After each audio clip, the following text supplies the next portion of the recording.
As riots sweep across this country and people get hurt and lives are destroyed, and the Democrats only just now start to realize, hey, people don't like it. We're gonna hyper focus on California, because I don't like California. I think they've gone insane. One thing I often reference is how the California Democrats have voted to repeal their civil rights law, and that's particularly offensive to me. But now we have this story.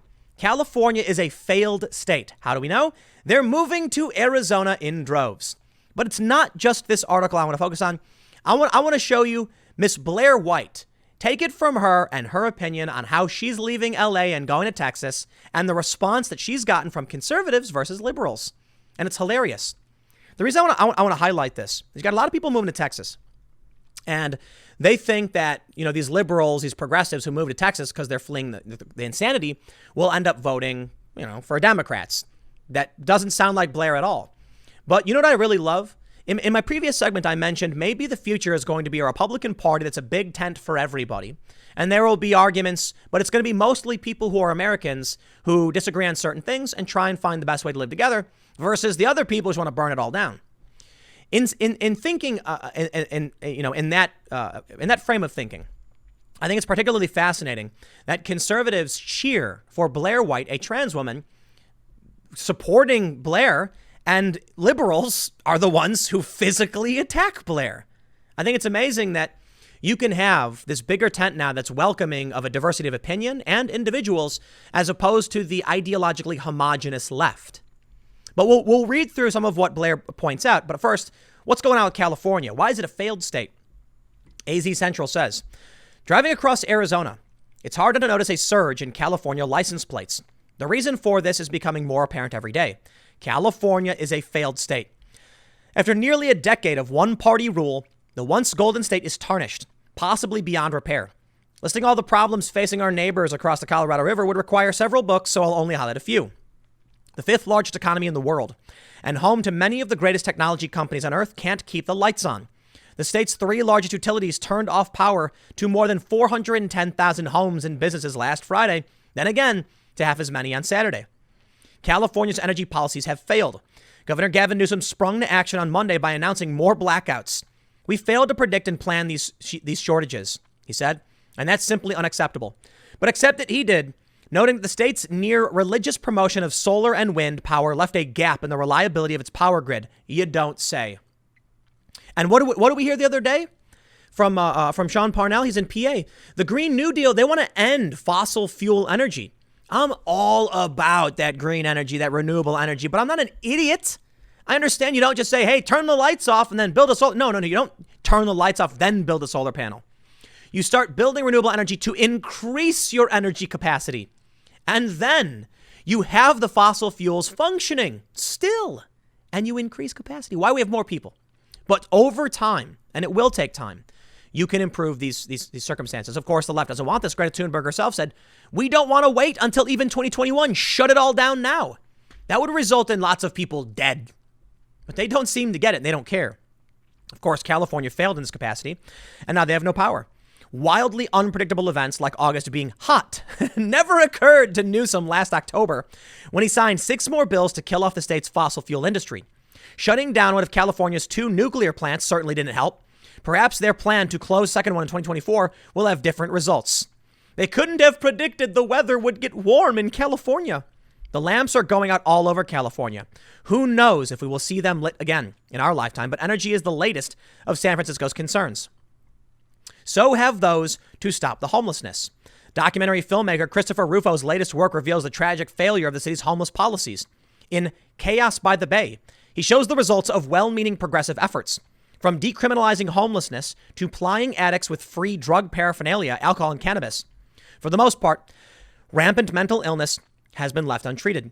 City leaders have commandeered area hotels to provide free shelter since COVID-19 hit, but the numbers continue to rise. Between 2017 and 2019, the number of homeless jumped 17%.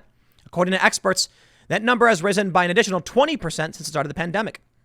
I have never seen the level of frustration as high as it is now, City Supervisor Raphael Mandelman said. I hear daily from people who say they are selling, they are leaving. Me too. I had a friend hit me up saying, I'm out. I'm done here. There's no work, and this city is fallen to garbage. Its harsh pandemic response didn't help. The numbers are staggering, according to online real estate company Zillow. The city by the bay is emptying out.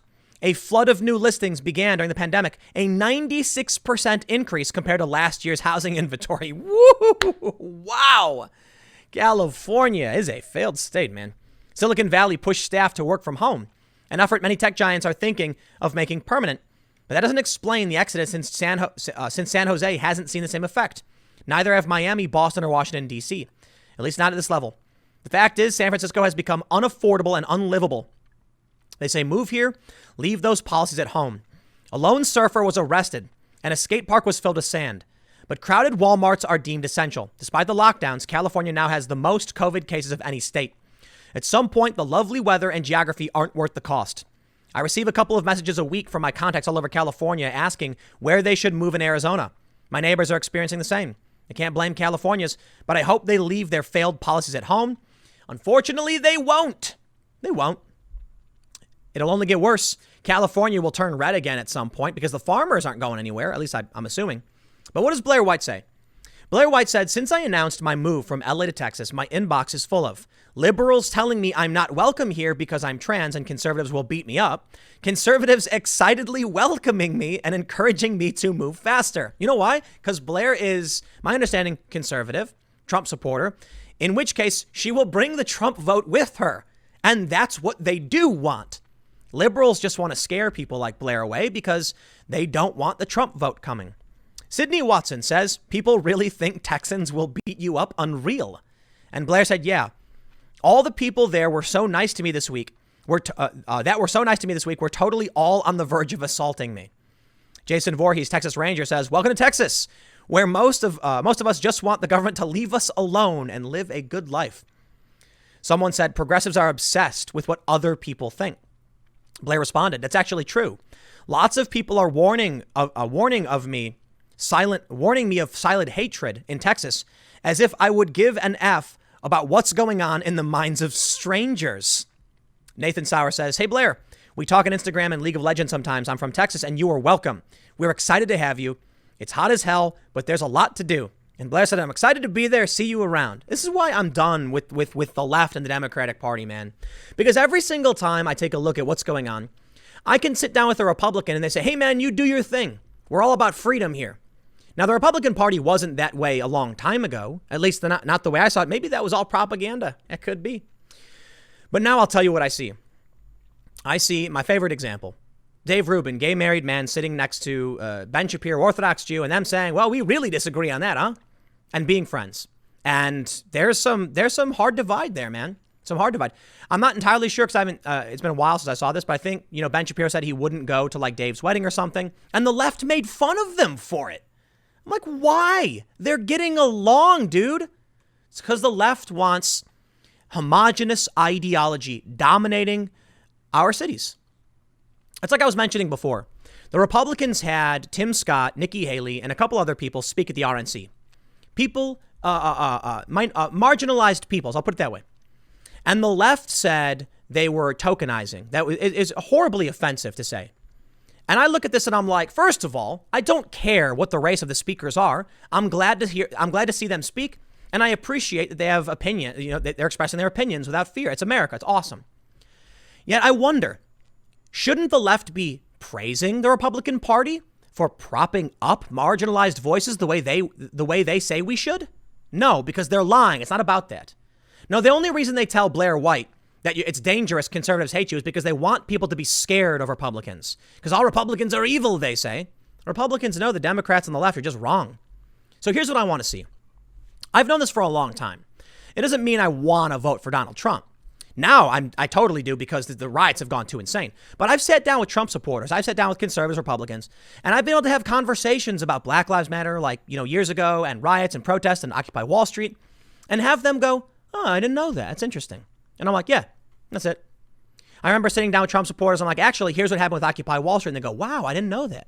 Yeah, early on at Occupy, you had libertarians down there, Ron Paul supporters, and they got chased away by the Marxists and the far left. You go, wow, really? Yeah, because the young leftists had nothing to do. They had no jobs. So they were there all day, every day, bored. And the libertarians worked. They had jobs. And the older conservatives worked too. And when they left, all that was left was the far left. Wow, I didn't know that. That's right. See, when I sit down with people who didn't know something and we exchange ideas, we end up going like, that's really interesting. I never thought about it that way. The other day I was talking to Sean Parnell. I think I've referenced Sean in every single video I've done today, but it's because we had a great conversation last night. And he said some things about pulling the troops out of Afghanistan, saying there'll be a humanitarian crisis. There's a way to do it. We can get our troops out, but we got to be strategic about it. And I was like, wow, it's a really good point I hadn't really considered. The people who helped America will, I mean, they might be killed. They might be killed. And it's only because I'm willing to sit down with someone that I probably disagree with on a lot of things that I had that perspective shared with me I didn't realize before. That's the importance of it. That's the importance of getting out and hanging out with people, talking to people. So I'll tell you what, the main point of the segment, I'll wrap it up. California is falling apart. And these people are fleeing and going to Arizona. But I'll tell you what, it's likely the more conservative people fleeing. The first people to go are the ones who are like, I don't want to be here. The far left is probably cheering. So hopefully these more like moderate liberal types who are leaving don't bring that psychotic policy with them to Arizona. We'll see how it plays out. But I'll tell you this, Blair White is not one of those people. I'm sure the conservatives are excited that Blair's going to come and bring her influence and support for Trump. And that's going to help them maintain the state, maintain it red. But I'll leave it there. Stick around. Next segment's coming up tomorrow at 10 a.m. Thanks for hanging out, and I will see you all next time.